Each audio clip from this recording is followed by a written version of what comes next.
Hey everybody, Eric here. Welcome back to Collect and Reflect. We just watched the first two episodes of Daredevil Born Again that dropped on Disney Plus. We didn't have any early screening or anything like that.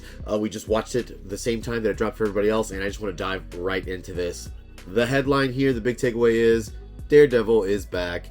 It is not a watered-down version. This is not a Disney-fied version like a lot of people were thinking that we were going to get from the Daredevil Born Again series, which initially was planned to be kind of a soft reboot of the Netflix series, but has really turned out to be just pretty much a continuation, picking up where they left off of season 3 of Daredevil. Of course, there's been a few other things that have happened in the timeline in the MCU since the events of season 3 of Daredevil.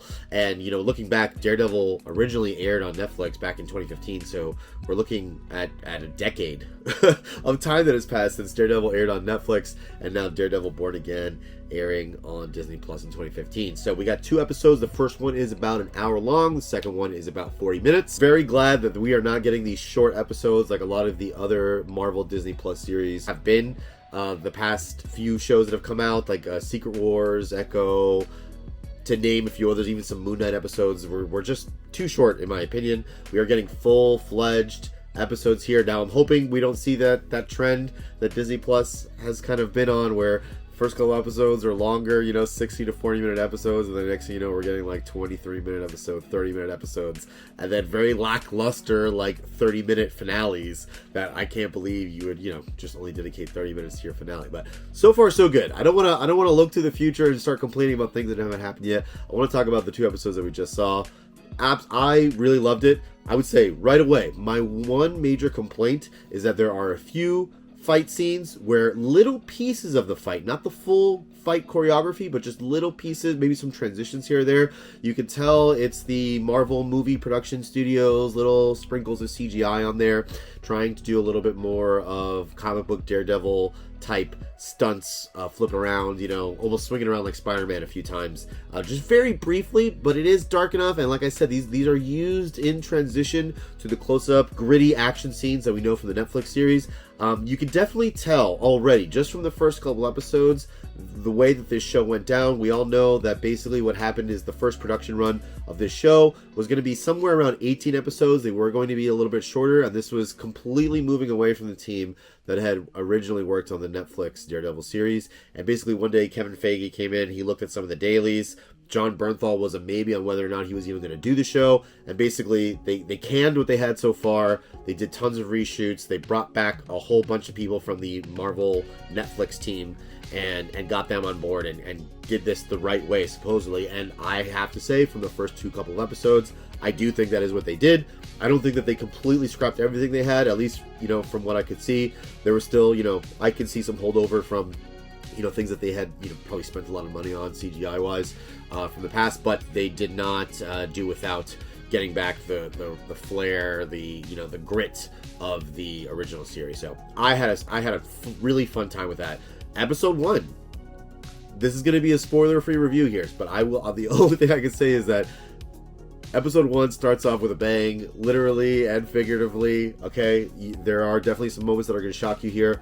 There was even an interview with Charlie Cox saying that there was, some events that transpire early on in the series that he's not even sure if they, made the right choice or not, but he's glad that the series is kind of making a statement and really trying to do something that's like, hey, we have to come back hard. We have to hit hard and strong and really go all out for this. If this show is going to have a chance at standing up to the bar that was set by the previous series. So I stand by that.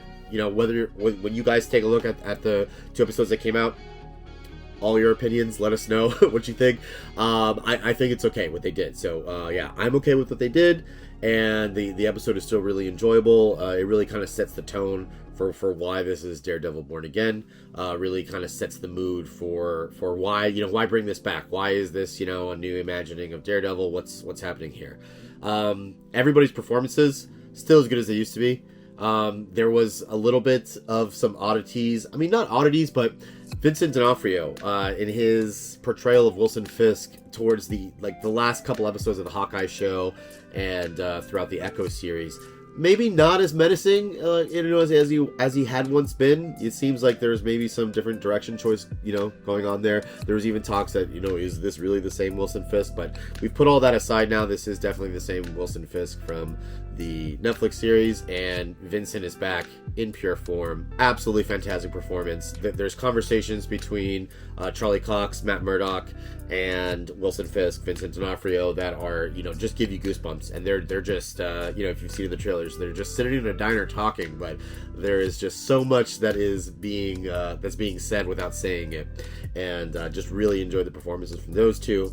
The show is doing a great job of introducing a lot of new characters. A lot of things have happened, and this isn't, just the same old law firm that we know from the Netflix series. Things have, people have moved on. There's been changes in where everybody's working and who's involved. So it's nice. It's a good pace that they introduce the new characters in. It's a good pace that they introduce new plot points, but yet it's still the two pillars of the show is Matt and Wilson. They're at odds, so to speak. They're keeping tabs on each other, trying to figure out, they're trying to read each other's hand at the poker table, basically. So the tension is really building up fast. And there's one really great action sequence in the first episode. There's another really great couple of really good action sequences in the second episode that I think stand up to the action sequences that we saw in the Netflix series. So really glad on that. Definitely give that an A+. Hope that we see more. They're not just going heavy-handed with it though. The drama and the crime and suspense, the lawyer aspect of everything that's going on is still, they're really good too. You could just watch this.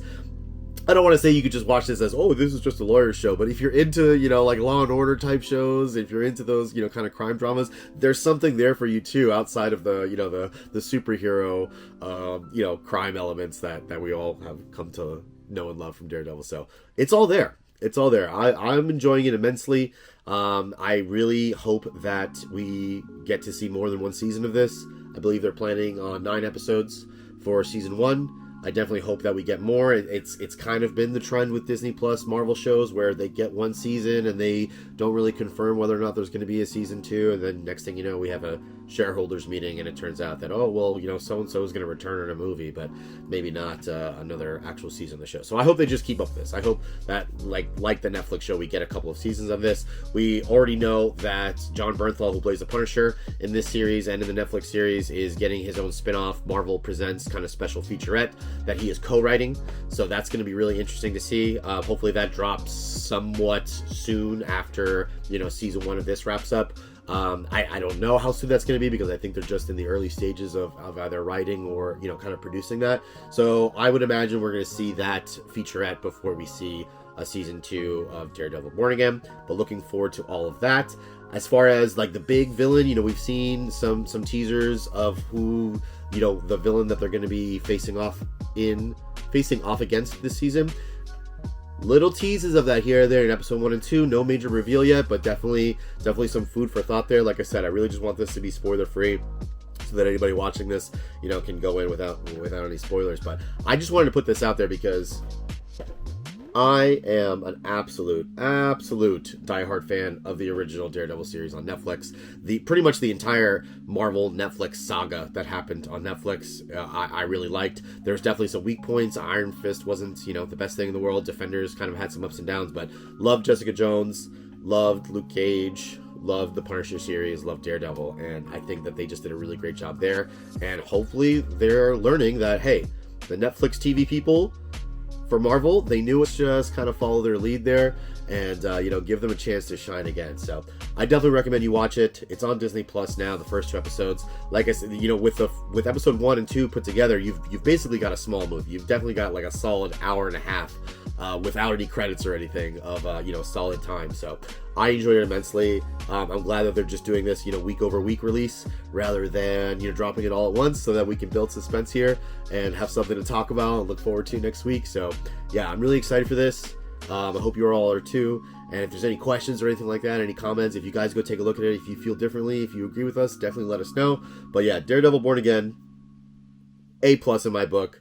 I don't want to say it's just as good or better than anything that was on Netflix yet, but I think that it's staying true to that old series. It's gonna be fun. So if they keep going the way that episodes 1 and 2 did, I think that this is gonna be a series that a lot of people are talking about. A lot of people are gonna feel like, the phrase Marvel is back. So I would agree with that based on the first 2 episodes. So definitely recommend it. Hope you guys go out and see that. Hope you enjoy it.